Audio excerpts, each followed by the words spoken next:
જય ગૌ માતા।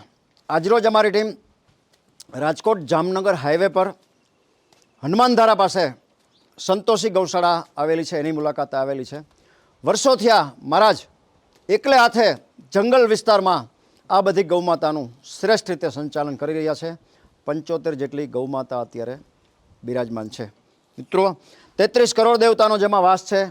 ગાયને રૂવાડે એક એક ભગવાન, એક એક દેવતા બિરાજે છે। આ જ બધી ગૌમાતાના ઘી, દૂધ, છાશ, માખણ કે અન્ય ગૌ પ્રોડક્ટ ખાઈને જ આપણે અને આપણો પરિવાર મોટા થયા છીએ। એવું કહેવાય છે કે ઈશ્વરે માત્ર ને માત્ર મનુષ્ય જાતિની સેવા માટે જ આ બધી ગૌમાતાને આપણી ધરતી ઉપર મોકલી છે। વિશ્વમાં એકમાત્ર એવું પ્રાણી છે કે જેના ગૌમૂત્ર અને છાણને પણ પવિત્રતમ આપણી ધરતી ઉપર માનવામાં આવે છે। મહારાજ જેવા ગૌ સેવકો આપણા દેશમાં આપણી ધરતી ઉપર બિરાજે છે ને, એટલે જ તો આ બધી ગૌમાતા આજે આપણી વચ્ચે વિચરણ કરી રહી છે। મહારાજને પણ પૂછ્યું શું જરૂરિયાત છે। ખૂબ આર્થિક મુશ્કેલી છે, 5 જણાનો પરિવાર છે, એમને પોતાને ખાવા માટે કરિયાણાની પણ કાયમી ખેંચ રહેતી હોય છે, કોઈ પણ જાતનું બેલેન્સ નથી।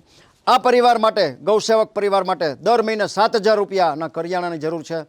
આ 2 મહિના, 5 મહિના, 10 મહિનાનું કરિયાણું આપી આ ગૌસેવકને આર્થિક રીતે મદદરૂપ થઈ શકો છો। જે કોઈ ભામાશાને, જે કોઈ સમાજના શ્રેષ્ઠીઓને, ગૌપ્રેમી મિત્રોને આ ગૌસેવક પરિવાર માટે કરિયાણાની મદદ કરવાની ભાવના હોય, પોતાની લક્ષ્મીનું શ્રીદાન ગૌસેવક પરિવાર માટે કરી ગૌસેવક પરિવારના અને ઈશ્વરના અને ગૌમાતાના અનન્ય આશીર્વાદ પ્રાપ્ત કરવાની ભાવના હોય તો અમારો સંપર્ક કરી શકો છો। Mobile number 9825077306। આ વિડીયો આપના ગ્રુપમાં શેર કરવા પ્રાર્થના।